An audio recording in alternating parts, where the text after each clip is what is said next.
Joined now by Louis Riddick with an eye on the NFC title game here. And Louis, when we think back to the first time we saw these two play, 45-35, there might be a tendency to think this game will follow that script. And yet, as both teams demonstrated this weekend, they can beat you in a completely different way, a more playoff style, if you will. Sure. Play defense, run the football. Yep. What does this game Sunday in New Orleans look like? Well, I think there will be much more defense played in this game to begin with, first and foremost. You saw the Rams really stiffen up against the Cowboys, right? Many people thought the Cowboys would run it down their throat. The Rams were like, we're not having that. It's playoff football, right? We have to shut down the run first, and the Saints have always been able to do that. So I think what you'll see is you'll see the game be a little bit more tightly contested and maybe a little bit more conservative to begin with.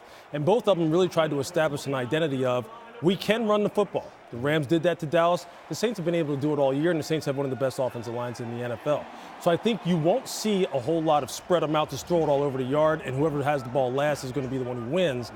I think it'll be much more tightly contested. I think the playoffs overall will emphasize the run game a lot more and playing good defense and maybe just grinding it out, because when it gets like this, right, I mean, a premium is put on field position, Scott, and protecting the football. And the way you protect the football is sometimes being able to just turn around and hand it off to a quality back, and both of these teams have them. So I think it'll look much different than it did the first time.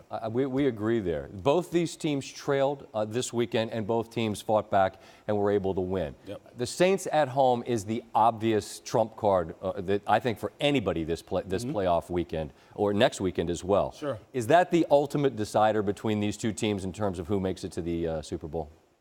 Yeah, you know what? It could be, although I will say this. I think at this point, being that the Rams have already been down there, and this team has seen what that atmosphere is like, and they understand what hotel we're going to stay in, what the surroundings are going to be like, what the music sounds like, the turf feels like. I honestly think it's going to come down to who's protecting the football the most. Is Jared Goff turning it over? Is Drew turning it over to this team? Because you can't afford to do that because of how explosive these teams are, and they can make you pay. I really think this will come down to a situation where a turnover will decide the game. And I think you automatically have to default to the Saints in that situation because Drew is the vet and the Hall of Famer. But I think this could be very, very, very tightly contested, as you would expect it to be, being that everything is on the line with the trip to Atlanta. Just